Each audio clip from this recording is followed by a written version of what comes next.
This Friday night. If you looked in the chat room, you noticed that we had some difficulties and we're still working that through. You can, however, follow me on the GBC webpage where you can get your outline. What we're going to do tonight is close out on our last 2 points as we were dealing with the 7 important factors, 7 messianic objectives that Daniel chapter 9:24 lays out for us that we studied last night. I trust you were edified by that. There were a number of people that did email me and let me know that the study in Daniel 9:24 was a blessing. So I'm going to just kind of recap as we go to touch on what it was. We're going to close out with our last 2 points, the sealing up of the vision and the anointing of the most holy. Then we've got a couple Bible questions that I want to touch on, and they're actually both related. However, I also want to say that while we have this time, if you have a Bible question or a topical matter, you actually can benefit from me tonight as we are in our Q&A mode, as Fridays are. gbchayward@gmail.com. You might have a question on any of what we're talking about now or across the board. I will welcome your questions and we'll try to answer them tonight as well. gbchayward@gmail.com. I do want to say to the saints that are planning on being part of our opening on Sunday morning, we're starting promptly at 10 o'clock, and then we will have our second service at 11:30. You want to be here on time to be positioned and be seated and ready for worship at 10 a.m. For those of you who are coming at 11:30, you want to make your way in. So at 11:30, we are also gathered as well. We are asking for a handful of people, male and female, if you want to come out tomorrow and help us do a little cleanup, wipe down, organizing of things in preparation for Sunday. We'd be glad to have you. We'll be opening up somewhere between 9 and 10 o'clock, 9 o'clock tomorrow morning. Be here for a couple, 2 or 3 hours, not a long time, but enough to wipe door handles down and to get some protocol for Sunday. So you can join us, Fellowship Hall, Children's Church. We want to wipe stuff down, quiet room, toys and things like that. Wipe our chairs down. And it'll give some of you an opportunity to see one another as well if you haven't seen each other for a while. We are definitely looking forward to seeing you on Sunday morning, those of you who are planning on making it out. So what I'm going to do now is open in a word of prayer. We're going to get to our last 2 points. Then we're going to start answering some Bible questions. Let me pray for our study. Father, we thank you for this time. We trust that you are smiling upon us, all who are listening, all who are watching, all who are eager to once again be affirmed in the reality that your promises are yes and amen. Through Jesus Christ our Lord, to your glory by the church. And so grant us to bring you glory, Father, through Jesus Christ, for whom and by whom all the promises of God are yes and amen. We come to you in the forgiveness of sins. We come to you on the grounds of Christ's righteousness. We come to you in the humility that grants us acceptance with you, for you resist the proud and you give grace to the humble. Bless your people all around the world where they are calling upon your name out of a pure heart. Bless our study at this time, we pray. In Jesus' name, amen. I'm going to read Daniel chapter 9:24 again, and then we're going to kind of talk through it, make our way through the last 2 points, and then we will get into a Q&A. Again, like I stated, you can email me now at gbchayward@gmail.com if you have questions, or if you had questions in the past and I didn't answer them, revisit me with those questions even now, and we can try to touch on them, have a good time while we are in Q&A session. Daniel chapter 9:24 reads as follows. 70 weeks are determined upon your people and upon your holy city to finish the transgression, to make an end of sin, and to make reconciliation for iniquity, and to bring in everlasting righteousness, and to seal up the vision and prophecy, and to anoint the most holy. The 7 characteristics have to do with targeting your people and your holy city. And then the 6 attributes are 6 objectives, or 6 messianic objectives are clearly laid out. And we touched on them yesterday. We dealt with the idea that the 70 weeks that are determined was a period of historical time, 490 years that God had cut out. He had set aside, that he had determined and summed up for national Israel. You guys remember that? And the basic chronology was 457 BC to AD 33, which set us up for 486 and a half years. Why not 486 and a half years? Why not 490? Because we are in the middle of that last week, as you know, in the middle of that last week. And being that we are in the middle of that last week, we only have 3.5 of that last week, or that last set of 7s, Sabuim, left. And we worked that through very carefully.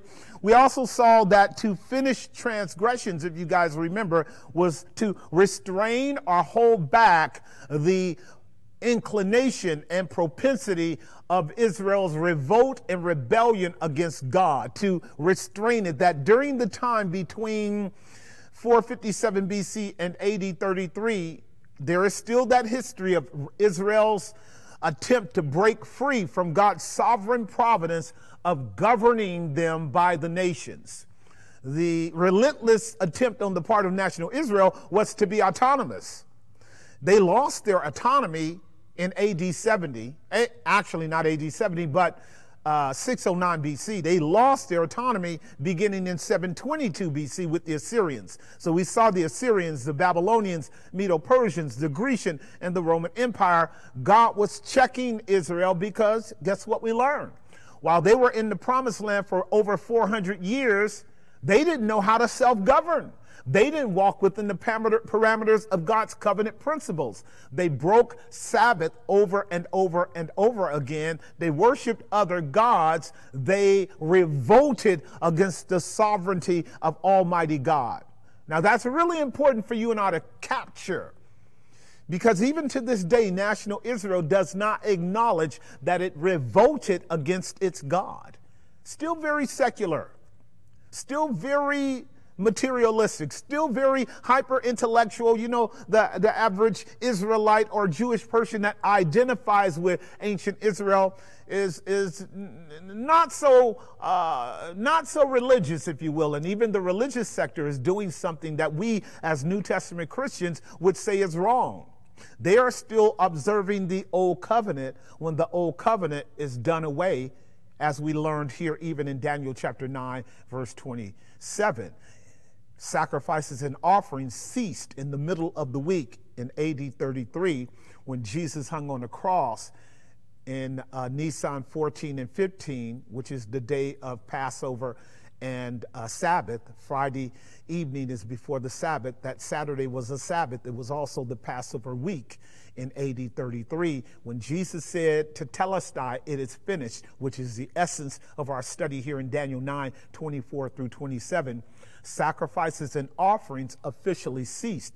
We know that because the veil of the temple was rent from top to bottom, which means the way into the holiest of all was now possible for men and women, not through blood sacrifices, but by faith in Jesus Christ, as the Hebrew writer taught us. We no longer needed that old pedagogical system of the law. We now enter into the presence of God in the person of Christ, who is our great high priest. We learned that last night as we saw the meticulous and careful aspect of the work that he accomplished in these 7 objectives that we are looking at. Wherever Jesus is as the great high priest, the people of God are, because the high priest represents the people. So if Jesus is at the right hand of the Father, I'm at the right hand of the Father. If you're in Christ, you are at the right hand of the Father. If Christ is reigning with his Father, I'm reigning with my Father and his Father. If his Father is his God, his Father is also my God. This is true of the head as well as the body. Where the head is, the body is in principle, and at some point we will be there personally, and that's the joy of looking to Jesus Christ as the object and essence and sum of our faith. So this is what we learned under point number 2. To finish transgressions is for God to say there's a point at which national Israel's rebellion was summed up, and their rebellion reached maximum manifestation when? When they said, we have no king but Caesar, give us Barabbas. And they traded Jesus, the Lamb of God, the Son of the Father, the King of Israel, the Son of David, the Son of Abraham, for a false son. Remember what we learned Barabbas meant? It meant son of the Father. When the true Son of the Father came, they rejected him for the false Son of the Father in Barabbas. And that was the height of their rejection, height of their revolt, height of their rebellion. And we saw in Luke's Gospel, chapter 21 and 22, where Jesus says, when you see Jerusalem compassed about with armies, know that its desolation is at hand. That's the reason why, saints, now for 1987 plus years, there has no temple been on the mount, in which when God destroyed the temple by the Roman Titus in AD 70, no temple has been there for all this time. Now, will there be a temple in the future? That is a huge conversation that we need to have, but only after we make our way through the book of the Revelation. And then we can talk about the implications of you and I being here, because remember, there's no 7-year tribulation period in the Bible. It may be within the dispensational system, but it's not in the Bible. The presumption that the believer will be raptured out of this world before the tribulation period occurs. Let's ask a question just while I have your attention. What would you feel like, and what would you be thinking if you looked up in about 7 or 18 years from now and we're still living and we're still healthy and we're still alive? What would you be thinking if you could watch CNN or TBN and you begin to see a temple being rebuilt in Jerusalem? This would be a problem for those of you who are part of the premillennial dispensational system, wouldn't it be? Because you know that that would mean that you are in the tribulation. That's what you know. For the temple to be rebuilt, for sacrifices to be restored, for a high priest system of the Aaronic and Levitical order to be implemented, for that red heifer to be chosen as a means of high offering Yom Kippur in order for Israel to assert itself as the people of God again. If all of that stuff starts happening according to the dispensational system, we're right up against the era of the Antichrist, all hell breaking loose. And I just guess, that we got left behind if you believe Tim LaHaye's teaching on that system. It wouldn't bother me a bit to look up and see Jerusalem trying to rebuild the temple again, reestablish sacrifices, call into a Levitical order a system of priests and a high priest as they try to wait for Mashiach to come again. Wouldn't bother me a bit. There is a very clear teaching in the passage that the goal of the robbers of God's people, the goal of the robbers of God's people is to try to establish division. Wouldn't bother me a bit, because I'm very confident that the scriptures are clear about what that whole era would be about. Anyhow, as we move on, we move from the finishing of transgressions, restraining the revolt of the people of God by the typical Yom Kippur sacrifice. I keep using typical atonement because Yom Kippur over the years from 457 BC all the way up to AD 33 never did what? Never took away sin. So even those typical sacrifices, when they were offered properly and offered consistently, they never took away one sin. They never cleared the conscience of one guilty crime. All it did was restrain the sins, hold the sins back. This is what Paul was teaching in Romans chapter 3. If you'll look at Romans chapter 3 for a moment, verse 24 and 25, this is what he was teaching, and this is not really easily understood.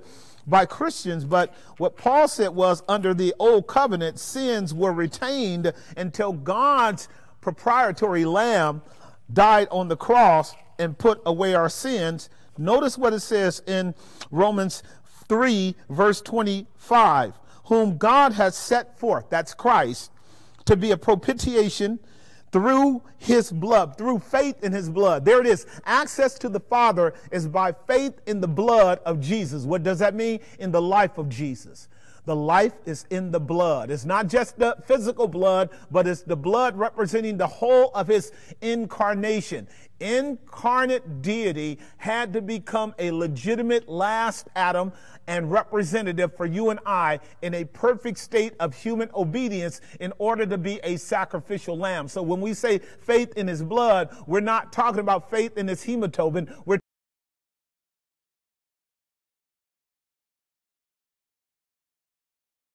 resurrection, faith in his ascension, because he is now the risen, exalted, reigning Lamb of God, who is the high priest of his people, for whom we have access to God. But notice what he says, whom God set forth to be a propitiation through faith in his blood, to declare God's righteousness for the remission of sins that are past. There it is. All the sins of all of God's people prior to the coming of Christ, Abel and Noah and Abraham and their families, and Jacob and their families, and David and their families, were covered, not taken away, covered, restrained, held back by that typical atonement until Christ came, upon whom, according to Isaiah 53, watch this, all their sin and all our sin was laid. All their sin and all our sin was laid. Their sins were under the old covenant. Our sins were in Adam.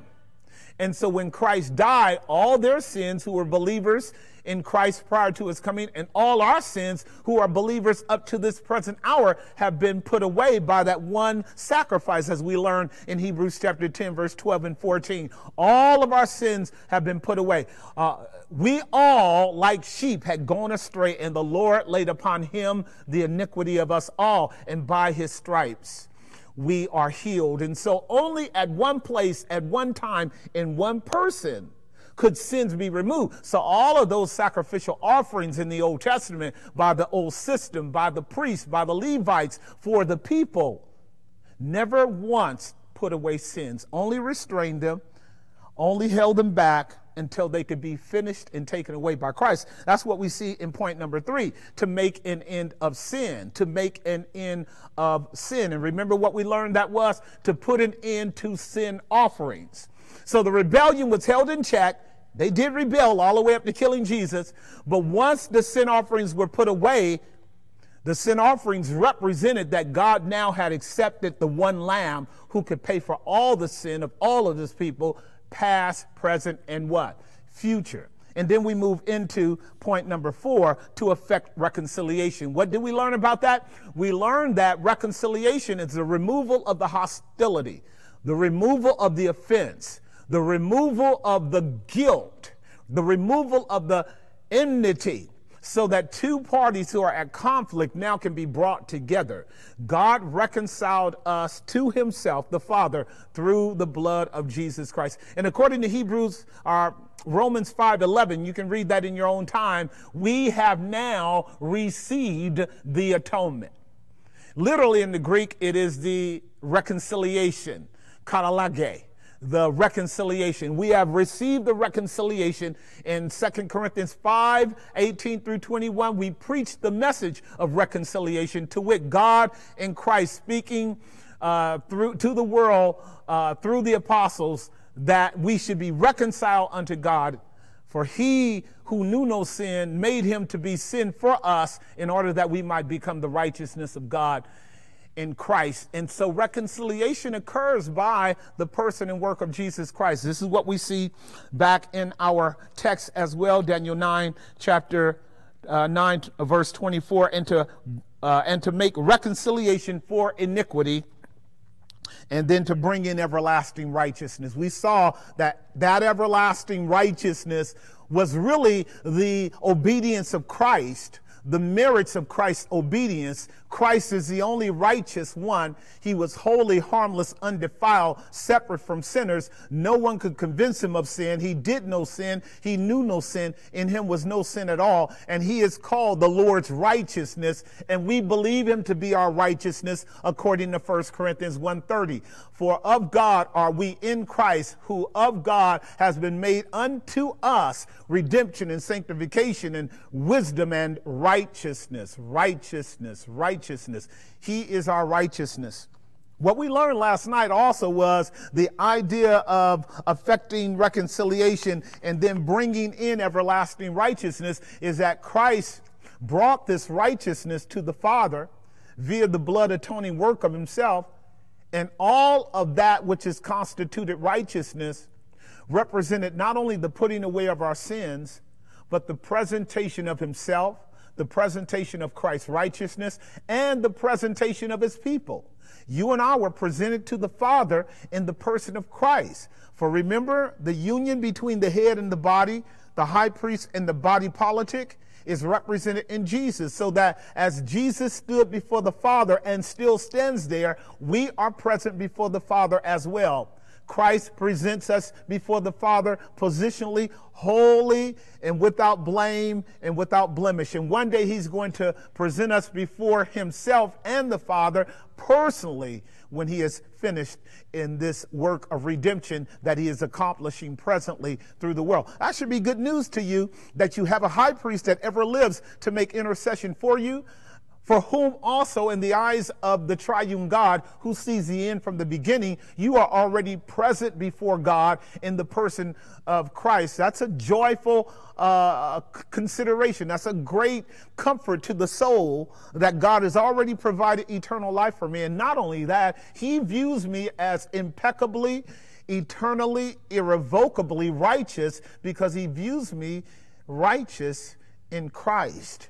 And that's what it means to bring in everlasting righteousness. That term, tzedek, in the Hebrew. The term is, in the New Testament, akadios. It actually, diakos, that's the term, diakos. It is actually the idea of what God is going to do when he recreates the new heavens and the new earth, wherein, Peter says, dwells righteousness. Now, we're going to pick up on that term here as we deal with our next phrase, anointing the most holy, here in a moment. But think about that. A new universe, a new relationship with God, wherein dwells righteousness, something that you and I have never, ever known in our life whatsoever, and more so in the days in which we are living presently. We don't see righteousness hardly at all in our world on any real substantial level. But in that day when he makes all things new, the universe and the people of God in union with God the Father, Son, Holy Spirit, and the holy angels will dwell in a situation and a state of perfect righteousness. Something to think about, because what that means is everything will be working in explicit and exquisite harmony, where there will be no incongruities, no conflicts, no tension. No tension, no relational struggles, no even concern about, as God did with Adam and Eve. He says, don't mess with that tree. The tree won't be an issue anymore. We will be immutably, watch this now, righteous. In other words, we won't be able to sin anymore. Talk about taking away free will. What a great day that will be when our free will be taken away, where we are no longer capable of sinning against our God. So now for children of God, we're looking for that. We're looking for being what would be called immutably righteous. Just totally a beautiful thing. So now we've come to the sixth one. Not only are we to bring in, he to bring in, that is Christ, everlasting righteousness to prevent, which is to present before one.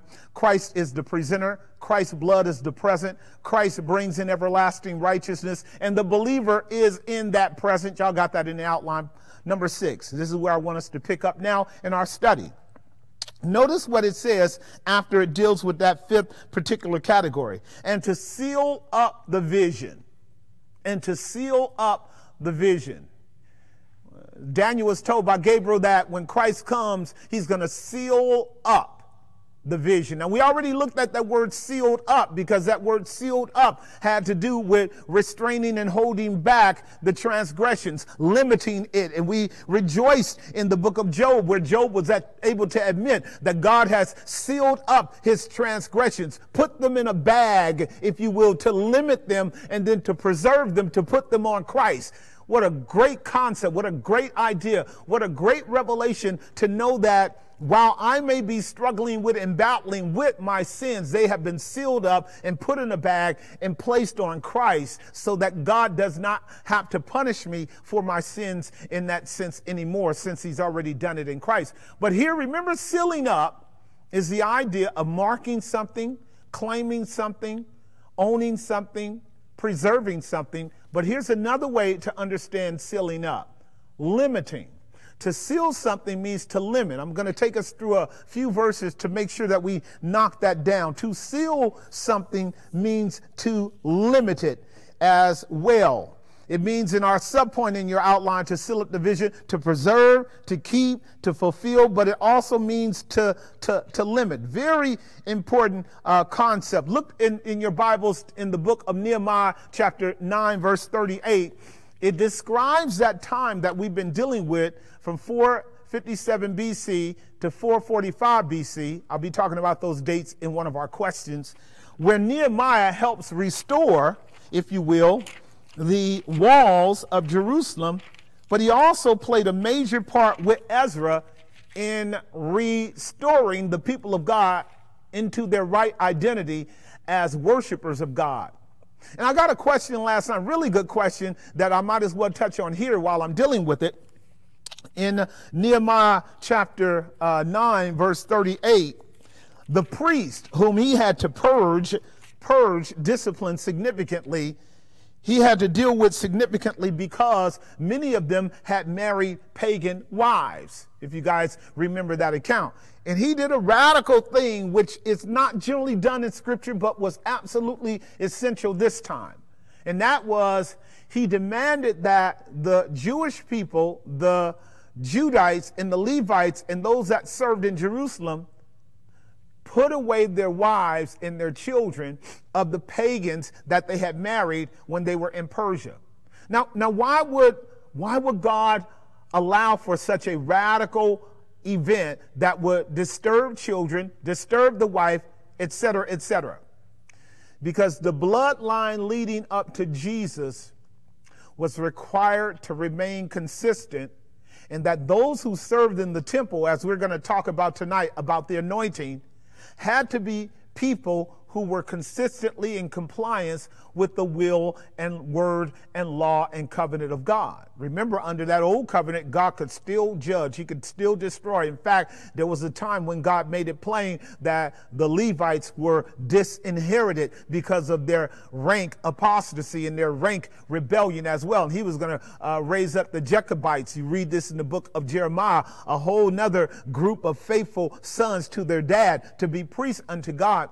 But God restored them after the 70 years, and yet in order for them to function all the way up to the days of John the Baptist, because John the Baptist was of the Levitical priesthood. He was a priest himself. That priesthood had to be kept. Remember, the nation of Israel is a conduit that historically was designed to protect the plan of bringing the seed in, and that seed was Jesus. So the priesthood had to keep operating, even though the devil was continually trying to destroy it. That priesthood had to operate all the way up to the coming of Jesus. So you got the son of Levi in John the Baptist, and you got the son of David in the Lord Jesus Christ as the two witnesses in the gospel of Matthew, Mark, Luke, and John. Watch this. They made it. And they made it because God sealed up the revolt, limited the capacity of the revolt to have to bring his judgment on them again. And he largely did it, mark this now, by using the Gentile nations. He largely did it by using the pagans. He did it by using the beast to restrain national Israel from its own beastly nature of revolting against God. He did that so that when Jesus and John show up on the scene, Jesus is born about 6 BC, 5 BC, and so is John, because John's only 6 months older than Jesus, 5 or 6 BC. They are under the influence and rule of Claudius Caesar, eventually Tiberius Caesar. And then, you know, the Caesars will pass on to Caligula and then to Nero. They were under those beasts during the time of John the Baptist and Jesus Christ. And so what we saw in our sixth point here, how that the bringing in of everlasting righteousness takes place, and then the sealing up of the vision. What I want you to mark with that in Nehemiah chapter 10:38 is how he spoke to it. Over here in verse 38, it says here in the book of Nehemiah 9:38, these words. Yeah, because we're moving toward the close of the chapter. Verse 38 of chapter 9. And because of all this, we make a sure covenant and write it, and our princes, Levites, and priests seal it. We are making a covenant. What they did was reestablish the covenant with God that God had already established in Moses, that they violated, for which the judgment of God came upon them. They reestablished that covenant. Now mark how it was done. The princes and the rulers and the Levites, they sealed it with their own stamp. And when you seal something, you are giving your authentication to it. You are affirming that this is a legitimate document with the authority that is inherent in that content. When you seal something, also you are preserving it. You are protecting it. You are claiming it, and you're owning it. And that's what the seal means here. So the people of God had come under a legitimate certification of being reinstituted into God's covenant. Another way to actually comprehend this idea of being sealed, as we've dealt with it before, also is God seals his word in his son, Jesus Christ. Christ becomes for us the ultimate seal. Remember what the gospel said in John chapter 6, verse 27? Pull that up as well. You'll see it in John's gospel, chapter 6, verse 27. Now, this is quite fascinating, but it would make all the sense in the world, wouldn't it? That Jesus would be God's seal for all that God had purposed to do. And if that's the case, then Jesus would be the seal for you and me too. John chapter 6, verse 27. Notice what Jesus says in that famous sermon about the bread that comes down from heaven. Labor not for the meat which perisheth, but for that meat which endureth unto everlasting life, which the Son of Man shall give unto you, for him hath God the Father sealed. So in the same way that the Levites sealed the decree, sealed the covenant, sealed that language of affirmation and commitment to God, God is sealing Jesus as the authentic, credible witness and confirmation of our salvation. So God the Father sealed him with the signet of, watch this now, the Holy Spirit, the obedience of Christ, the character and righteousness of Christ. So a seal has to be looked at. It has to be viewed. A seal is no good if you can't see it. This is what we learned about the book being sealed last night. Remember, we went to Isaiah and it says we can't open the book because it's sealed. Well, the only way they know that it's sealed is because they saw the seals. Those literal seals, like the 7 seals in the book of the Revelation of Jesus Christ, have to be seen. So when it says God the Father sealed him, what that means, ladies and gentlemen, is that when Jesus came, everything that the scriptures had declared about Messiah manifested themselves in the life of Jesus as the confirmation of God's will and purpose. The Father sealed Christ as the one who would be the means by which the covenant is confirmed. That's verse 27 of Daniel chapter 9, but we'll get there. The covenant is confirmed by Jesus. Jesus here says of himself, labor not for the bread which perisheth, but for the meat which endures unto eternal life, which the Son of Man shall give unto you, for him hath God the Father sealed. Here's another way to look at it. 2 Corinthians chapter 1, verse 20. We've been here before, but I want you to see it with your own eyes. We are ecstatic that Jesus is the seal personified. We are glad and thankful that Christ is the seal by which the whole of the covenant is ratified and confirmed. We could have never done it. So we're thankful that the Father in his wisdom saw to it that Jesus would be the one by which these things are done. But if you listen to Paul's language about this in 2 Corinthians chapter 1, verse 19 through 22, you'll see the truth that we are talking about a seal here. Notice what it says in verse 19. For the Son of God, Jesus, who was preached among you by us, even by me and Silvanus and Timotheus, was not yes and no, but in him was yes. And that's what we mean, that the Father placed upon Christ all of the obligation of the covenant for obedience and suffering and sacrifice and atonement, and therefore righteousness and justification, by which Christ's perfect obedience yielded for him from the Father a yes and amen, a yes to his obedience, a yes to his suffering, a yes to his person, a yes to his character, a yes to him fulfilling all of the law of God, a yes to him submitting passively to the wrath of God for our sins, and a yes to him having accomplished that eternal redemption in such a way that he rose again from the dead. All the promises of God, therefore, as we read over in verse 20, for all the promises of God in Jesus are yes, and in him, amen. This is what Jesus is teaching us in the book of Revelation when we call him the true and faithful witness and the amen of God. Y'all been hearing that. Jesus says that of himself. What is he saying? When you go amen, you are certifying that the thing said is true. And when the angels go amen, they are certifying that the thing is true. When Christ goes amen, I am the amen of God, it means he is certifying that everything that God had placed upon him as our covenant head and surety was fulfilled by his person and by his work. Now watch this. Notice what it says in verse 21. Now he which establishes us with you in Christ and hath anointed us, we're going to be talking about anointing in a moment, and hath anointed us is God. So Jesus is the one who has now made it that every promise of God is yes and amen. Now the Father can get about the business of establishing us in Christ.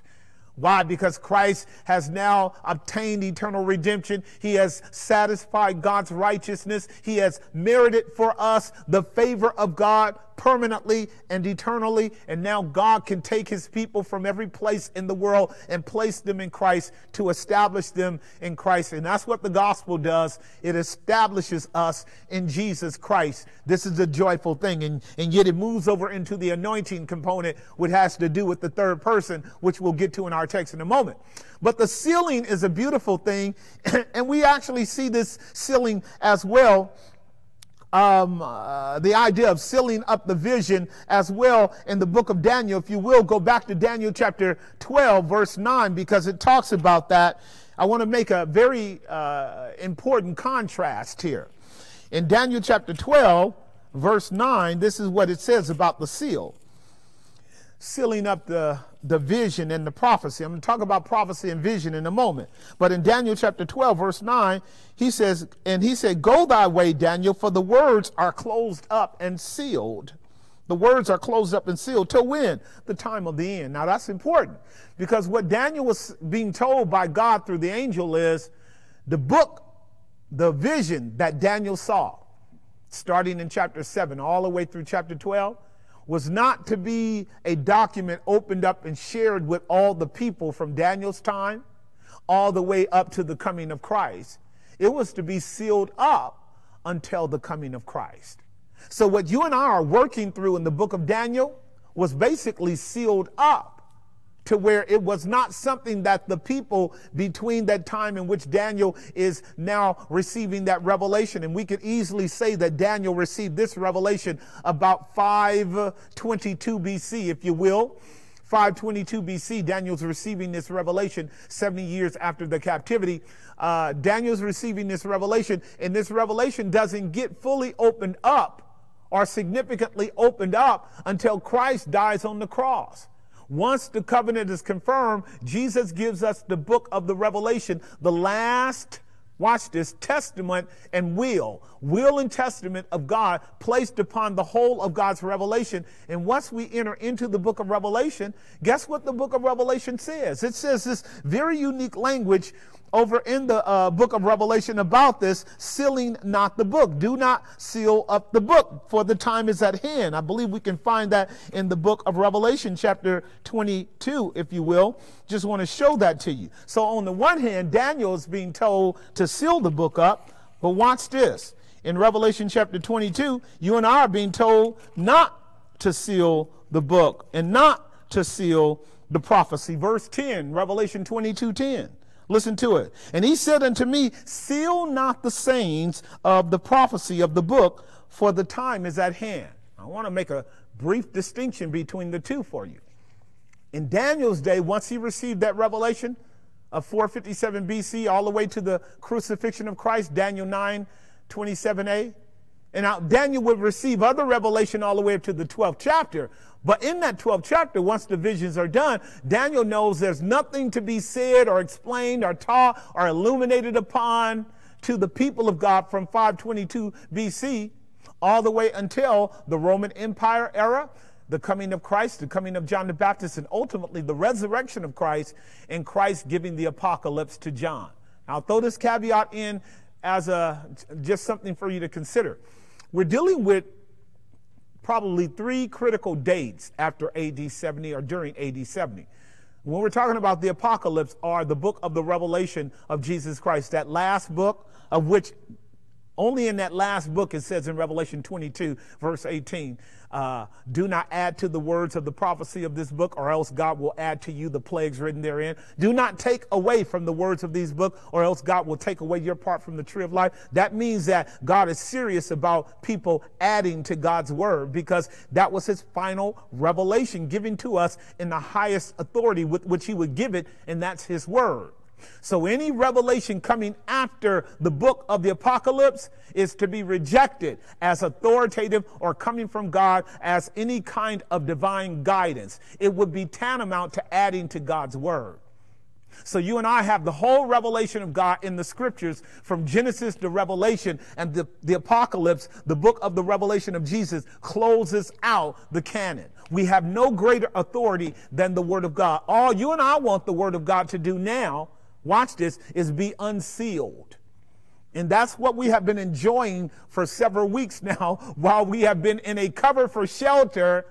I hope that God has been uncovering the revelation to you so that you're getting a better understanding of it now. I don't know what our present time and age is all about relative to the return of Christ. I don't know how yet to assess and determine and talk about the things that are happening in our world and shaping up. We do know that we're moving toward the end of time.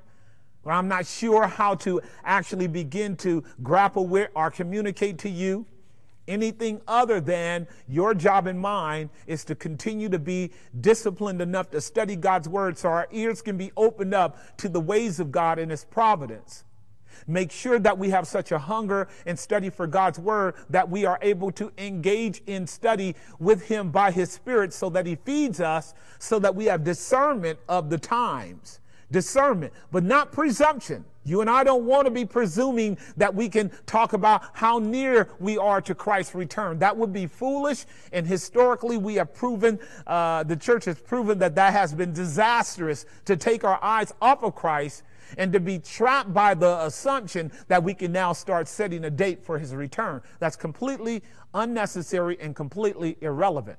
What you and I want to be able to do is the same thing that Daniel did. You know what Daniel did? When he was told to seal up the prophecy, for the time won't occur until way down the line, he was content with what he had received. And he lived in light of the revelation in that content.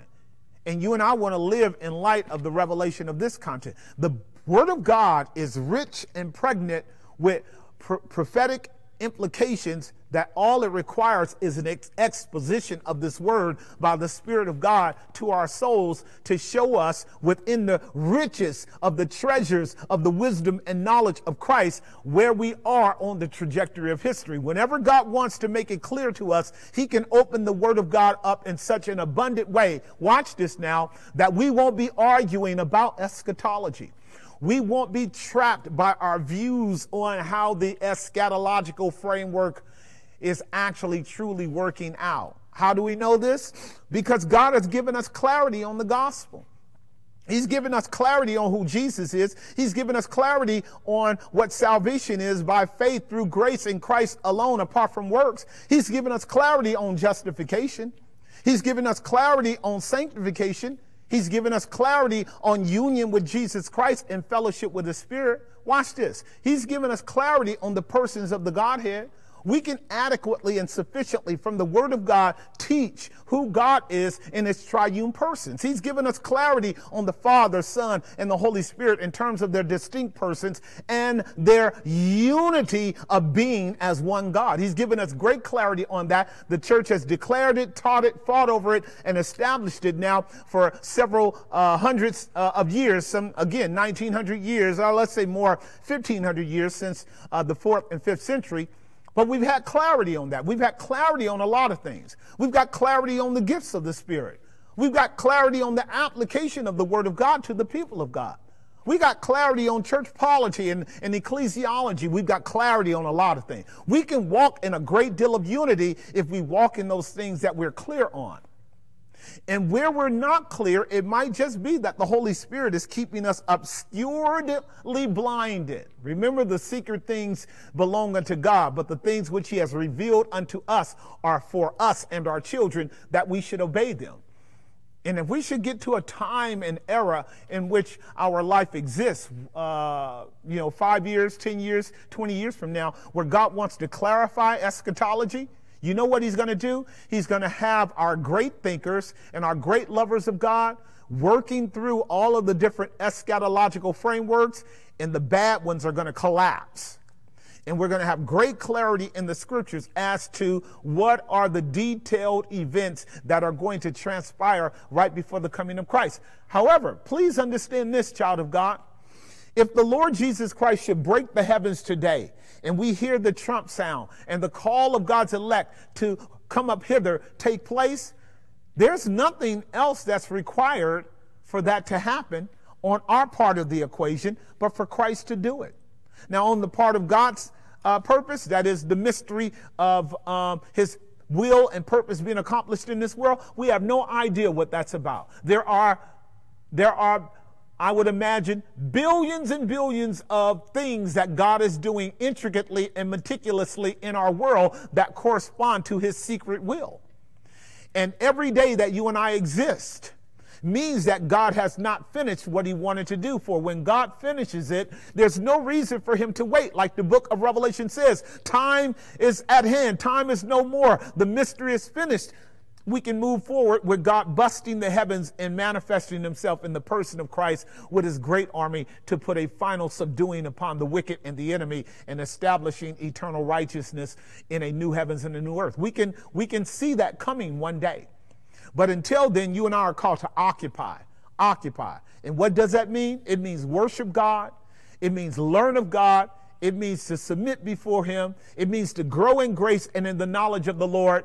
It means to live life in this world to the best of our ability with the gifts and skill sets that we have, and be ready to be a witness to every man of the hope of the calling that's within you with meekness and fear until we die or until Jesus comes back again. That's really what that means. We're called to be worshipers and witnesses of God. We're called to be priests and prophets of God. And when we keep that mission clear, children of God, we will bring honor and glory to God.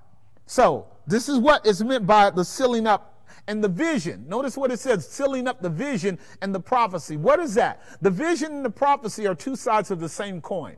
If you look at Proverbs chapter 29, verse 18, you've heard it before, where there is no vision, the people perish. Proverbs 29:18. Let's look at a couple of verses before we wind this down. I'll make some very distinct and terse statements on it. In Proverbs chapter 29:18, the author says these words in verse 18: "Where there is no vision, the people perish. But he that keepeth the law, happy is he." He's making a tension or an antithesis between no vision and the law, because the law is the content of vision. Watch what I'm saying by that.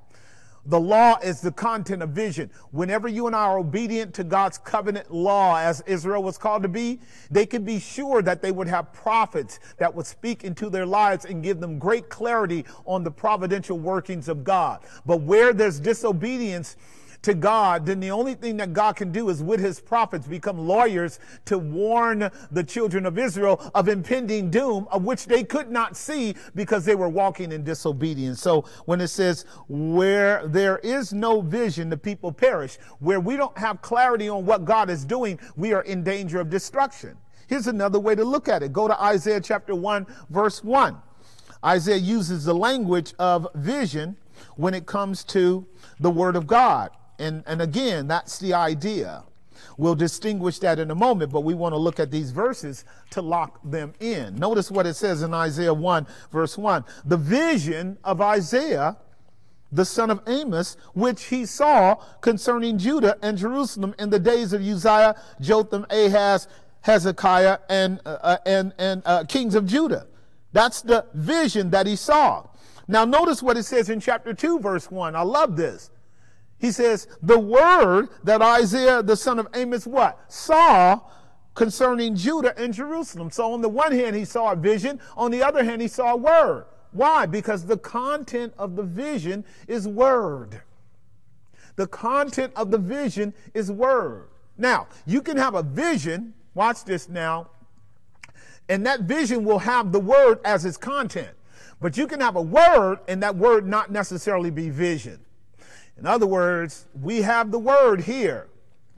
And for us, this word actually is a revelation. It is a vision of God. But the prophets sometimes just received the word of the Lord. They didn't necessarily have it coupled with visions of the things that you and I have been dealing with up to this point. Daniel had several visions in the book of Daniel that corresponded with the 4 nations and ultimately the destruction of Israel and the coming of Messiah, along with strict, clear prophetic teachings, seal the prophecy up to the end.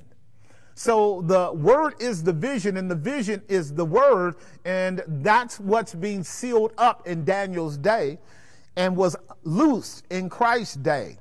That's subpoint C. We already saw that in our outline. So closing out under that statement, the sealing up of the vision and the prophecy, it's to preserve, it's to keep, it's to fulfill. And then it's also the limit. Subpoint B, God seals his word in the person of Christ. We're so glad for it. And then it is unsealed in Christ in the apocalypse. That's what the 7 seals are all about. What does he do? He unseals the 7 seals so that the scroll is opened up and we're reading now the contents that were hidden in God and in Christ in ages past. So you and I now are enjoying the unscrolling, the unsealing of the scroll. I hope you are. I am. I'm enjoying it thoroughly. Don't have to understand everything in it. Daniel didn't. Isaiah didn't. Jeremiah didn't. Ezekiel didn't. Zechariah said, "Lord, you know." But they were able to see the visions, and that's what you and I are doing right now. Let's get to our last one before we deal with our Q&A, and that is to anoint the most holy. To anoint the most holy. Go back to Daniel chapter 9, 24, and let's look at what it says there. And I just want to make some brief observations that can be easily understood to you and I around anointing the most holy. So Daniel 9:24, and the last line after, "And he shall seal up the vision and prophecy," and to anoint the most holy. In the construction of verse 24, a lot of this is happening as Christ is what we would call the object of the action. God is doing this in Christ. God is doing this to Christ. God is doing this through Christ, sealing up the vision and anointing the most holy. Now, this is very peculiar and important to think through.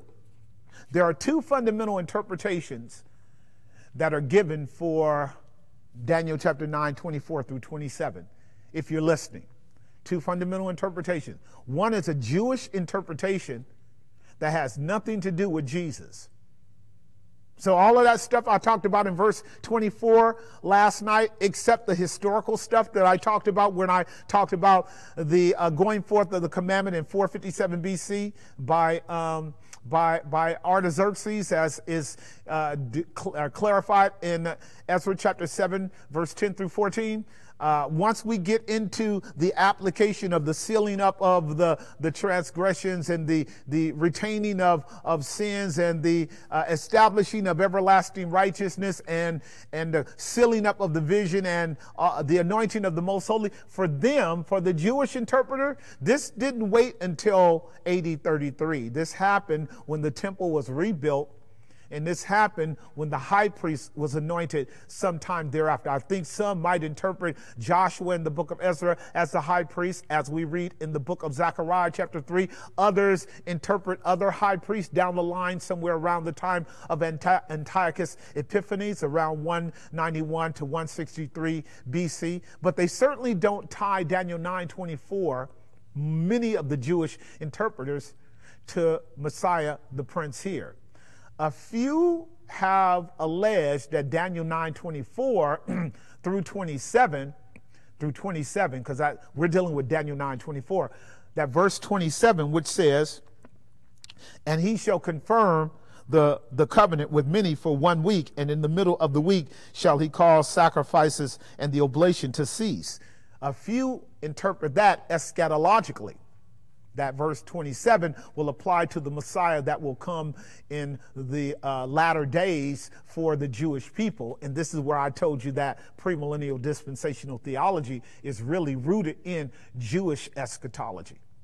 Premillennial dispensational eschatology is really rooted in Jewish eschatology, so that Jesus basically is not at the center of the prophecy, the Jewish people are. So if you were to ever read Jewish eschatology, you would be amazed at how similar it is to premillennial dispensational theology. For what they do is basically say when the church ages up at some unique unknown period of time, the church gets removed out of here, and that last week, which right now they're saying is lost in the will of God, gets attached again to the 69th week, or right now, thousands of years later, and then that last 7 years engages itself right before the millennial reign of Christ.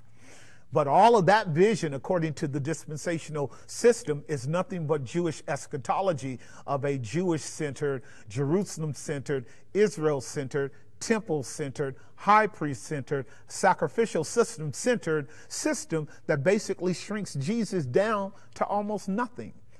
For me, that's abominable and absurd. But you can have it as you will. That really becomes the issue there. Here in our context, the anointing of the most holy is the anointing of the one who is most holy, and that most holy one is Jesus Christ. The term here in verse 24, notice what it says, "and the anointing of the most holy." That's the final statement that it makes. The sealing up of the vision and the prophecy, and to anoint the most holy. Do you know what happened in the days of Moses, 1,500 years before Jesus, some 1447 to 1407 BC, when they were in the wilderness for 40 years? You know what happened to Moses? He was given commandment by God to do what? Build the tabernacle. And when Moses was called to build the tabernacle, do you know what Moses had to do in building the tabernacle? Upon the building of the tabernacle, Moses had to anoint everything in the tabernacle. He had to anoint everything in the tabernacle. In the book of Exodus, chapter 28, verse 41, guess what he is told to anoint first? The high priest and his sons. That's in the book of Exodus chapter 28, the high priest and his sons. And then when you go to Exodus chapter 30, guess what he has to anoint? The tent. That is the tent of the Holy of Holies, because you have the outer court and the inner court. You anoint the high priest. He is central to the whole covenant. You guys understand that. Then you anoint the tent. And then you anoint the tabernacle in chapter 40, verse 10. And then you anoint the altar in chapter 40, verse 11. And then you anoint the laver of washing in chapter in chapter 40, verse 11 and 2. Oh, no, yeah. Chapter 40, verse 10 is the laver. Chapter 40, verse 11 is the altar. I'm sorry. Chapter 40, verse 10 is the altar. Chapter 40, verse 11 is the laver. And in Numbers, chapter 7, verse 1, you know what Moses was told? Anoint all the utensils. So get the picture here, because we're getting ready to make a transfer from the anointing of the temple or the tabernacle in the wilderness in around 1427 BC, 1500 years before Christ, when Moses had finished the tabernacle and they had made all the garments for the high priest and the sons of Aaron. He anointed Aaron. He anointed Aaron's sons. He anointed the outer tabernacle. He anointed the inner tabernacle. He anointed the altar of sacrifice. He anointed the laver. He anointed the utensils. He anointed everything in the temple. Everything in the temple had to be anointed. You go, wow. How come? Because everything in the temple, this is going to help you, was sacred and set apart for the glory of God. So the utensils were part of the anointing. The artifacts or the major components of the temple were part of the anointing. The altar of burnt offering, the laver, the altar of incense, they were all part of the sacrificial system. Everything had to be sprinkled with oil. Just like, if you guys remember, guess what else it was sprinkled with? Blood. Hebrews chapter 10 says it was all sprinkled with blood. That the blood had to be sprinkled on everything that was used by God. And then the oil had to be sprinkled on everything. Actually, the literal word is smeared. Smeared. I'm going to get into one of the questions tonight about anointing with oil. That's one of our brothers asked this question several weeks ago. I'll touch on it now while you are observing. So the tabernacle is anointed, the utensils in it, all of the articles in the temple are anointed, the high priest is anointed, the sons of Aaron are anointed. Why? Because they're all holy. So now, watch this. That term, most holy, is almost a reiteration of the same Hebrew term, kadesh. And it literally can be translated this way.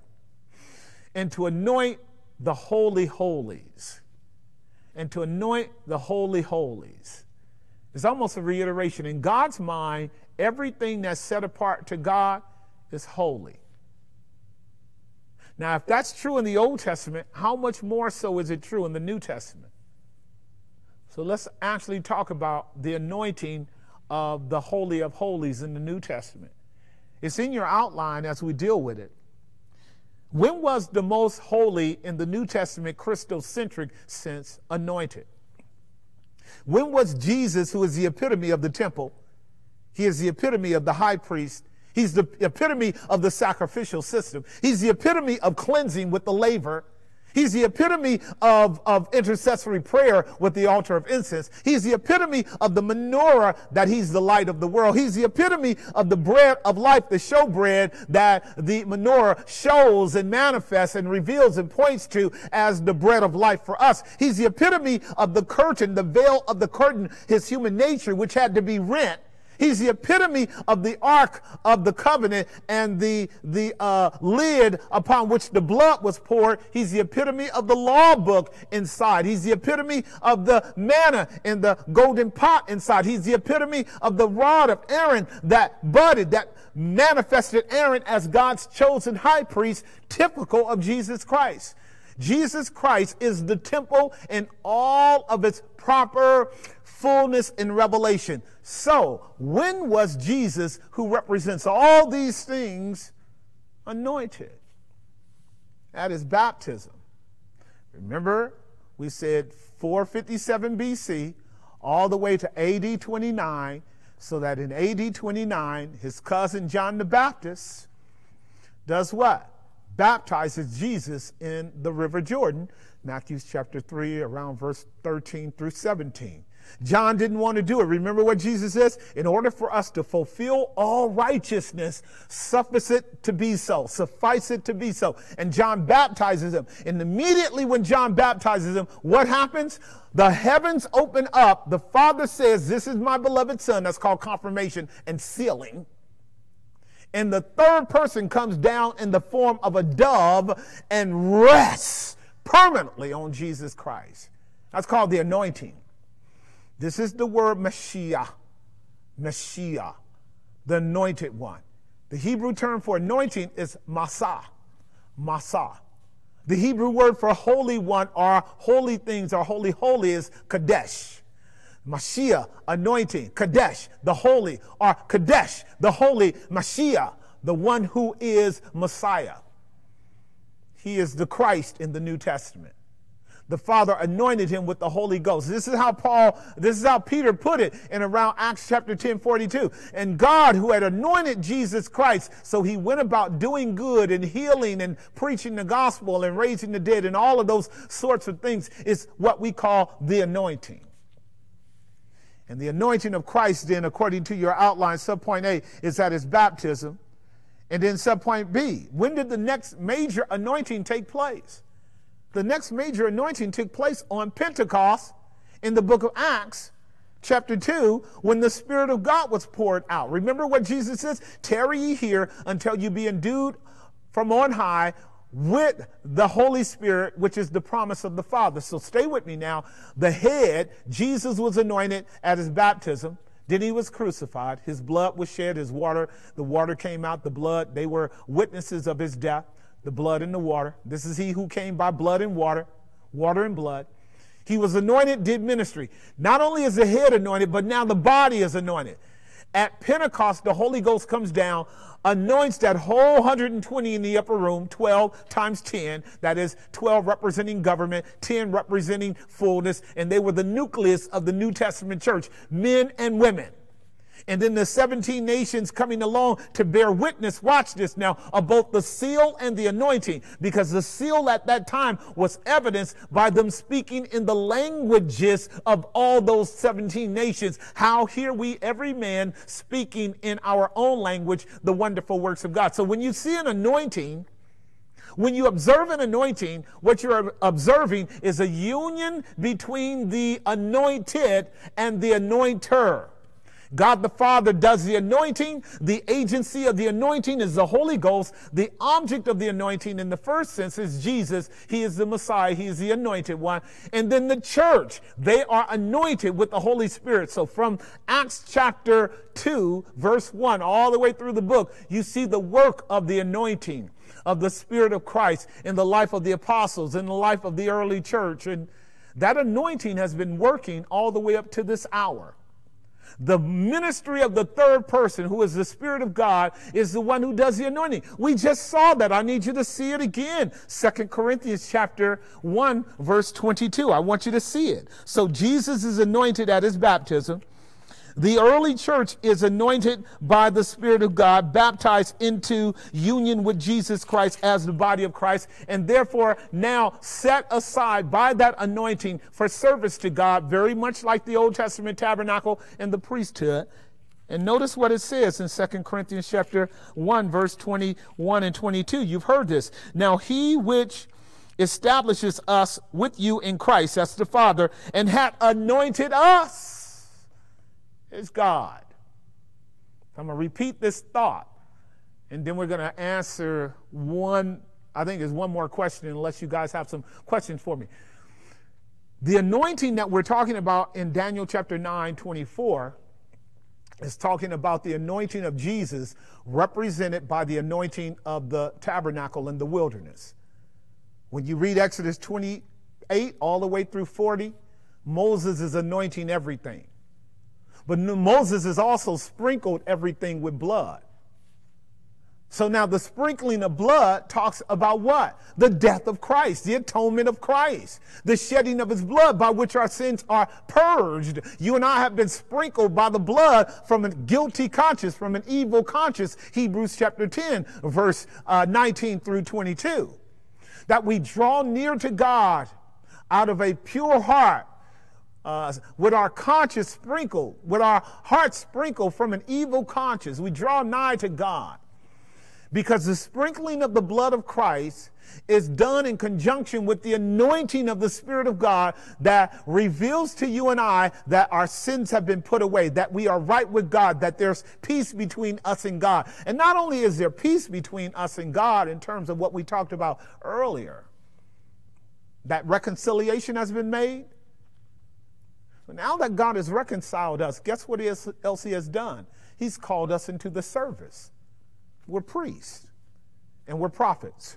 So when you go to the Old Testament, what do you discover? Priests were anointed, prophets were anointed, kings were anointed.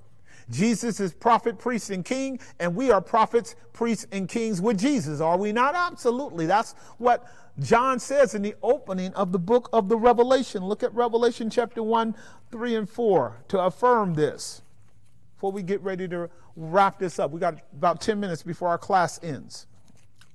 In Revelation chapter 1, notice how John puts this over in Revelation chapter 1, verse, I'll start at verse 4. John, to the 7 churches which are in Asia, grace be unto you and peace from him which is, and which was, and which is to come. Remember, that's the marker of God's character in his eternality. He is, he was, he is to come. And that's the way we're going to frame the book of Revelation if you're going to teach it rightly. It has present relevance, and that present relevance is predicated upon the historical facts that corresponded to the development of that book. And then it has future implications because God is the same yesterday, today, and forevermore. And so we are moving towards eternity, but it's based upon a relevant relationship with God now that's affirmed by historical factors.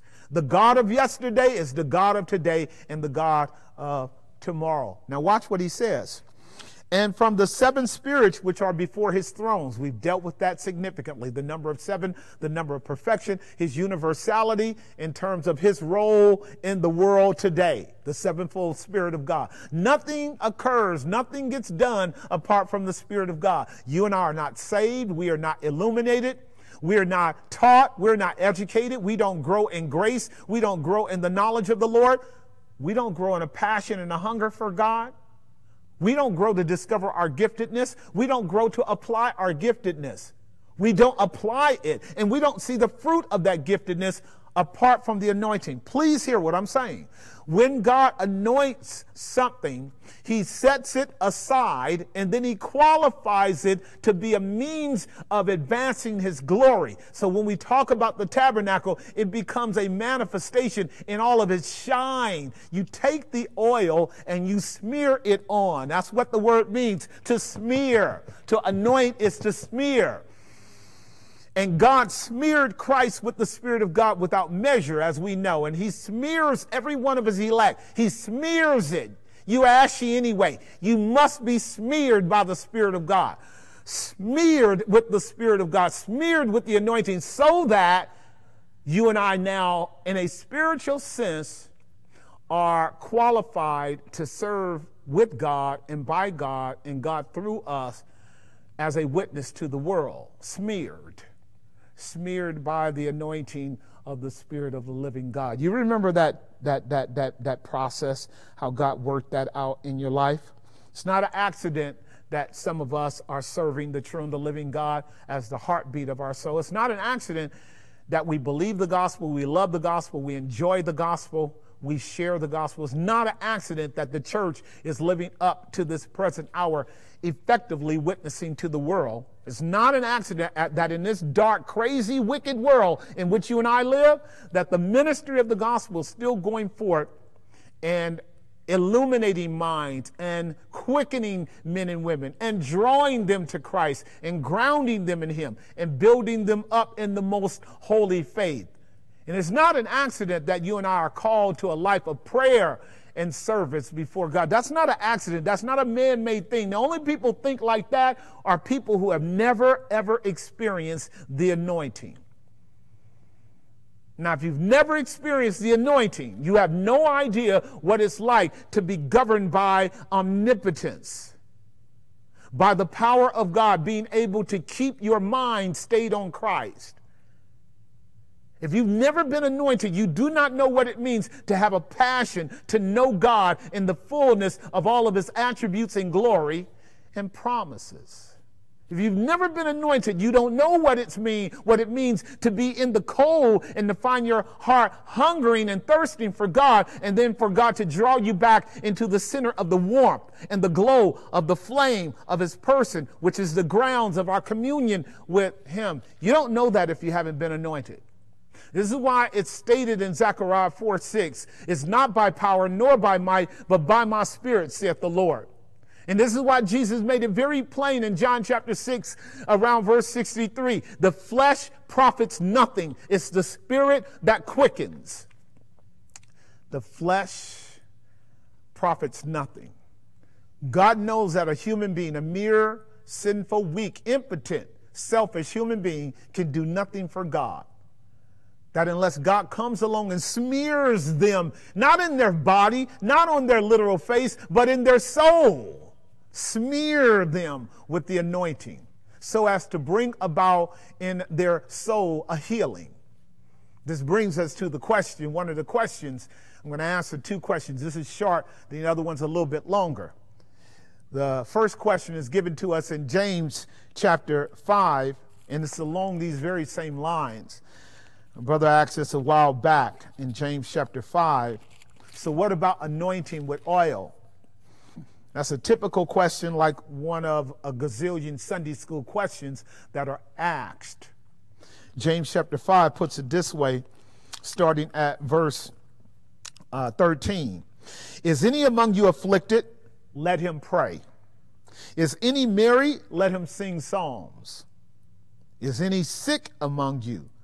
Let him call for the elders of the church, and let them pray over him, anointing him with oil in the name of the Lord.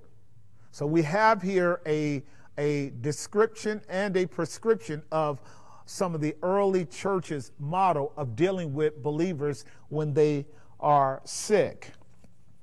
So what I want to do is kind of just talk about that anointing that's in my notes here, just in case you don't have it. In James chapter 5, 14 through 16, 1, 2, 3, 4, 5 things I want to say. One is, not all of our churches anoint people whenever they're sick. Not all of our churches anoint people every time that they're sick. Sometimes our churches anoint people that are sick in a certain way, and sometimes they don't. It all depends upon our church's traditions and our church's comfort level with that practice. As a rule, I don't anoint people with oil, but I do this other part, I pray. And I'll tell you why. It's not like I don't do it because I don't want to do it, or I don't have to do it, or somehow I don't believe that it's irrelevant. It's just that the anointing of oil that was done almost 2,000 years ago was very much done in lieu of all of the clear understanding and wisdom and knowledge that we have about the physical body. That people that were ill and sick in those days were frequently ill and sick in a way of mystery and the unknown. That doctors had an external observational view of human biology without the depths of insight at the levels with which we do today. I mean, think about it, child of God. They didn't have anesthesia till the last couple hundred years. So sometimes when a brother just had a toothache from a rotten cavity that was lurking underneath one of his molars, that toothache started messing with his head and causing headaches and causing other things because of septic sicknesses. Multiple variable things occurred, of which they would not necessarily have been able to detect without a CAT scan or x-rays. And so people are sick with a dozen different maladies, and what the elders are not doctors per se, but what they could do with people who were dealing with certain kinds of sicknesses, fevers and temperatures and things like that, is to smear them with oil. Smear and pray. Smear and pray. Smear and pray. The text says, let them anoint them with oil in the name of the Lord by faith, and the prayer of faith shall save the sick. In other words, James is clear that the mere smearing with oil is only an external medium that had no healing efficacy in it whatsoever. Oil is just oil. It was the same oil that they cooked with. Same oil that they greased their body with.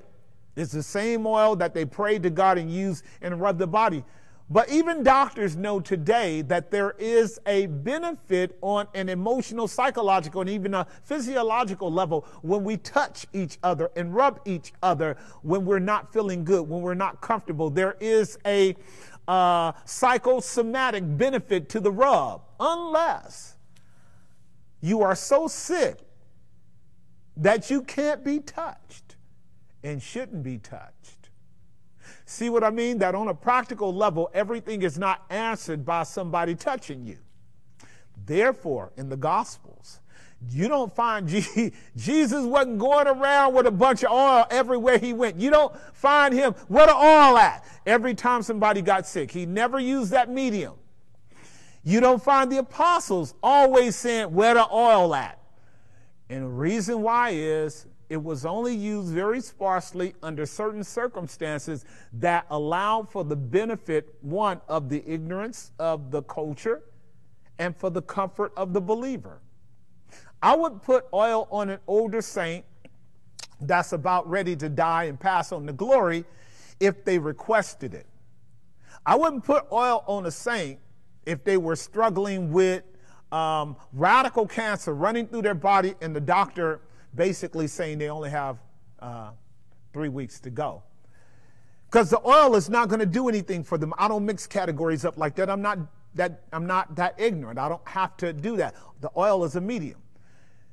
There are those of us who know that God heals cancer whether you use oil or not. So follow the logic. What heals the person is not the oil. The presence or the absence of the oil doesn't heal them. God is the one that heals them. And many of us have prayed for people that have come right up to the brink of death with cancer and other maladies without the oil, and they've been healed. So I'm going to tell you what my experience has been. I've put oil on people, laid hands on people, and people have gotten healed. I've put oil on people and laid hands on people, and they just died like the next day, went on to glory. Nothing happened. What did I learn from that? God's sovereign. I have prayed for people that God would heal them, and God healed them. I have prayed for people passionately, Lord, save him, save her. Next day they die. What's the lesson? God's sovereign. And what that does is it takes away the superstition that the Christian church is so easily inclined. Go get some oil. No, go get God. Go get faith. Go get trust. Go get the promises of God. Go get the precepts of God. Go get the prayers of the saints. Get faith, get prayer, get the promises of God, and then get the principle that if it be according to your will, you will heal, you will raise, you will quicken, you will restore. And if not, like Jesus says, nevertheless, not my will, but thy will be done. This is how we operate today. Otherwise, it happens so quickly, child of God, that people put more hope in the oil than they do in God. So that's the reason why we don't do it. So point A, many still do, many don't. I mostly don't. In both cases, God sometimes heals, sometimes not. In lieu of modern medicine, it made sense to rub and smear in lieu of modern medicine. All sicknesses did not require outward touching or the medium. Jesus, sometimes he used clay. He didn't use oil. Sometimes he used spit. There you go. You want your preacher spitting on you? See, we got, watch out. He used spit. The apostles had napkins. There were all kinds of forms in the early church because we did not have the blessed wisdom of God to give us better technology around the actual direct implications of sicknesses in our bodies physiologically. I'll tell you what you want if you really want to get a comforting insight from what I'm sharing with you around the oil. Pray for what the oil signifies, the Holy Spirit. That's what you want. You want the oil of the Spirit of God to penetrate your body, touch your soul, comfort your spirit, quiet your mind, and bring you into the comfortable bosom of God where you experience the peace that passes understanding, which shall keep your heart and your mind in Christ Jesus. That's what you want to pray for. Otherwise, if you are bent on the oil, watch it, you're going to want oil on you every day. And at that point, we're talking idolatry. So be very careful. One other thing briefly, one of the questions that was raised to me earlier, and we'll close with that, I'm way overdue, is one of our beloved sisters was asking the question on Artaxerxes. That's quoted in the book of Ezra. If you will, go to Ezra chapter 6, verse 14. I'm going to make a few observations for you if you're there. Ezra chapter 6, verse 14. Because anyone reading the book of Ezra realizes that the book of Ezra deals with three kings. It deals with Cyrus, who was the one who was given the decree to send Israel back. It deals with Darius, who is the one that we meet in Daniel chapter 6, after Nebuchadnezzar's son, who was reigning at the time, was utterly destroyed for his sacrilegious taking up of the cups and the utensils and having a drunken party with the holy things of God. And then it deals with who we call Artaxerxes in Ezra chapter 7. But in Ezra chapter 6, verse 14, you can see all three names, and it's important for you to do that. And I'm going to give you some dates, and you should be able to see them if they're up. Are they up, T? Yes, okay. If you got the outline up there, you'll be able to track with me on this. This is an interesting insight before we go home. In Ezra chapter 6, verse 14, notice what it says. And the elders of the Jews builded, and they prospered through the prophesying of Haggai, the prophet Haggai, and then Zechariah, the son of Iddo, and they builded and finished according to the commandment of the God of Israel, according to the commandment of Cyrus, of Darius, and Artaxerxes, king of Persia. Y'all got that? Now, this is important for you to get because the scope of the rule of these three men encompass what we saw in the prophecy of Daniel chapter 9:24. 70 weeks are determined upon your holy people and the holy city to put an end to transgressions. And then in verse 25, it talked about 7 weeks and then 62 weeks. And what did we learn about the 7 sevens? They were 7 sevens of Sabbath years because of Israel's rebellion, decreed in Leviticus 26, Deuteronomy 28. And after the 49 years is a 50th year that we call what? The Jubilee. Good, you're remembering now. That 50-year period encompasses parts of the reign of not Cyrus, that's in verse 14, but Darius and Artaxerxes I and Xerxes II, which Xerxes II is not in our text. Artaxerxes here is, but Xerxes II, or Xerxes I rather, is in the book of Esther, the way that we would describe it. The husband of Esther, the king of Persia in the book of Esther, actually is Xerxes.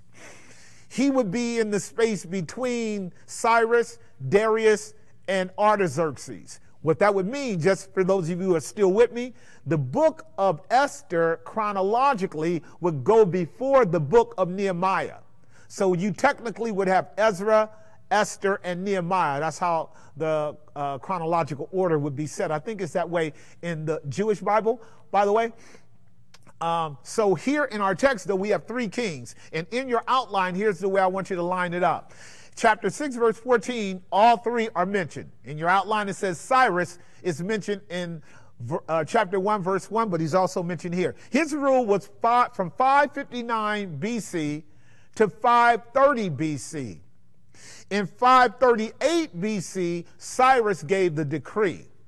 Now, Darius, who is after Cyrus, comes on the scene in our text here. On the scene, he comes in the scene on 559 BC to 530 BC, and the decree is also given. I'm past Cyrus now, going to Darius. From 522 BC to 586 BC, we see him in Daniel chapter 5 and 6, and he reigns for 36 years. Between Cyrus and Darius, there's a gap of 24 years where the temple was attempted to be started, then it was stopped, and then it was started again. When Xerxes deals with that, we go to Xerxes 1, 485 to 464 BC. As 21 years. You have there Ahasuerus, that's in the book of Esther. Then you have Artaxerxes, 464 to 425. You see that in chapter 7, verse 7 through 9. Notice what chapter 7, verse 7 through 9 says. And there went up some of the children of Israel, and of the priests, and of the Levites, and singers, and porters, and Nethinim unto Jerusalem in the 7th year of Artaxerxes the king. That's when they went up. That's what Ezra is doing, going up. The 7th year of Artaxerxes the king is 457 BC. This is where you and I start our timeline from 457 BC all the way to AD 33. 7 years after Xerxes. So if you go from 457 BC backwards 7 years to the beginning of his reign, when is his reign? His reign is in the year 464 BC. So it's 457 BC. Ezra is now going to Israel to teach. And notice what it says in that line going all the way across to Ezra and then Ezra teaching. 58 years later, Ezra is entering into Israel 58 years after Cyrus gives the decree. That's a long time, but that's because Daniel chapter 9:24 said the temple will be rebuilt, the wall will be rebuilt, the streets will be rebuilt. How? In troublesome times. That first 49 years leading to the Jubilee period, that 50-year period, this period of time is within that scope of time as well. And for me, if you just take chronology for what it says, think about 50 years of laboring to build the temple, to build the streets, and to build the city. 50 years. And then to do it with enemies coming at you and sometimes stopping the work and then the work continuing. And notice, we're not done with Ezra because Ezra comes in and Ezra does this glorious work of bringing repentance. And according to my outline, it actually took 81 years for the whole thing to get done. And then we drop down past Xerxes II, 424 to 404 BC, and we go down to Nehemiah. And Nehemiah, when you read the book of Nehemiah, Nehemiah is working for Xerxes now. He's after Ezra, but not that much because they overlap. They actually overlap their work. If Ezra is being called in 457 BC and Nehemiah is being called in 445 BC, how many years later is Nehemiah being called? 12 years later, that's all. But what I'm doing is helping you understand that it was a lengthy period of time for Israel to come back. The book of Ezra says it was about 50,000 people that came back. And it took first 20 years to get the temple built. And after that, it took another 58 years for Ezra to get down there and start the work. And then it took another 12 years for Nehemiah to get down there and do his work. And his work got done pretty quick. Overall, from Cyrus, all the way through Nehemiah, it took about 93 years for that work to get done. This is what is meant by Daniel chapter 9, 24 and 25. In troublesome time, the wall will be rebuilt and the temple will be established. When you read Ezra and you read Nehemiah, you guys remember Esther? It was the book where they were putting a complete contract of annihilation out on the Jews. And Ezra had to stand in the gap, not Ezra, but Esther had to stand in the gap for her own people. All I'm doing is helping you see that this Ezra, Nehemiah, and Esther didn't happen in a 10-year period. It happened in the consummation of about 90 years, almost 100 years, that Israel was brought back into the land. And yet, 490 years is what it took for Jesus to come. What's the lesson as we close here on this particular point? God says to his people, leave Babylon, go back home.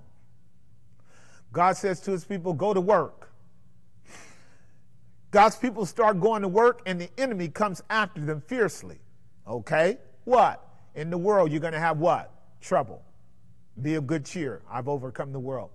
God's people continue to labor and toil, and God gives them grace. One king says no, the same king says yes. He opens up the gate for the temple to continue to be rebuilt. He dies. Another king comes on the scene, that's Cyrus, and then Darius. Darius discovers that Cyrus said do it, so Darius says do it.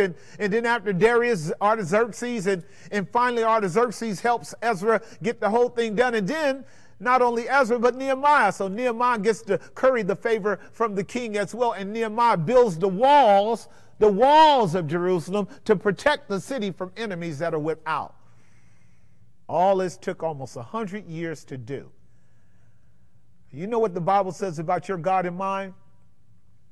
With God, a day is as 1,000 years, and 1,000 years is as a day.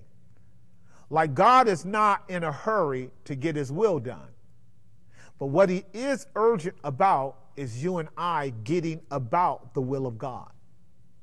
And it should not matter to us how long it takes for the work that God has called us to do to get done, so long as we are engaged in that work. For us, it's been a few years at Grace, 24 years, maybe 25 this year. 25 years. And some of us are amazed because, 25 years ago, I was a young man. And, it's been 25 years. But it's not been 50 years. And it's not been 75 years. And it's not been 80 years. And it's not been 93 years. But even if it were, please mark this. What you and I want from God is grace to continue serving him no matter how long it takes. Because in the same way that Jesus was coming through the volume of the book, by the faithful obedience and collaboration of all of God's saints in the Old Testament, in that same way, Jesus is coming back by the faithful labors and collaboration of his people who occupy until he comes. So there you go. That's our study for tonight. I'm going to close this in a word of prayer. And like I said, I'll be here flat at 9 o'clock in the morning so we can wipe down stuff and clean stuff up in preparation for Sunday. And look forward to seeing you guys. Haven't seen you so long. Looking forward to it. Bring your mask. If not, we're going to have one for you. Leave your temperatures at home. Leave your sickness at home. I don't have no anointing oil. I'm not bringing no oil. We will have you guys sitting outside if you are problematic. But we are looking forward to seeing you. Let me pray. Father, thank you for your goodness and your mercy to us in this study.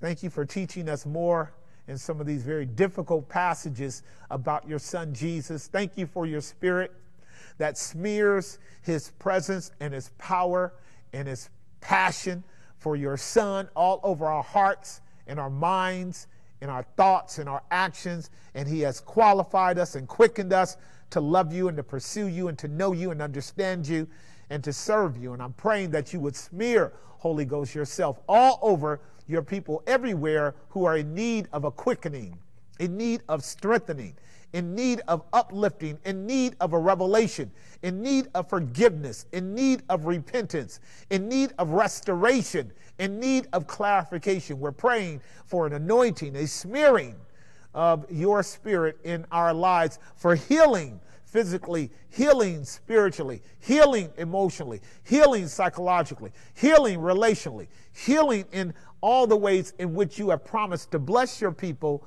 when the heart is made right by your grace in Jesus Christ. As we go our way now, give us traveling mercies, we pray in Jesus' name. Amen. All right, let's get on out of here.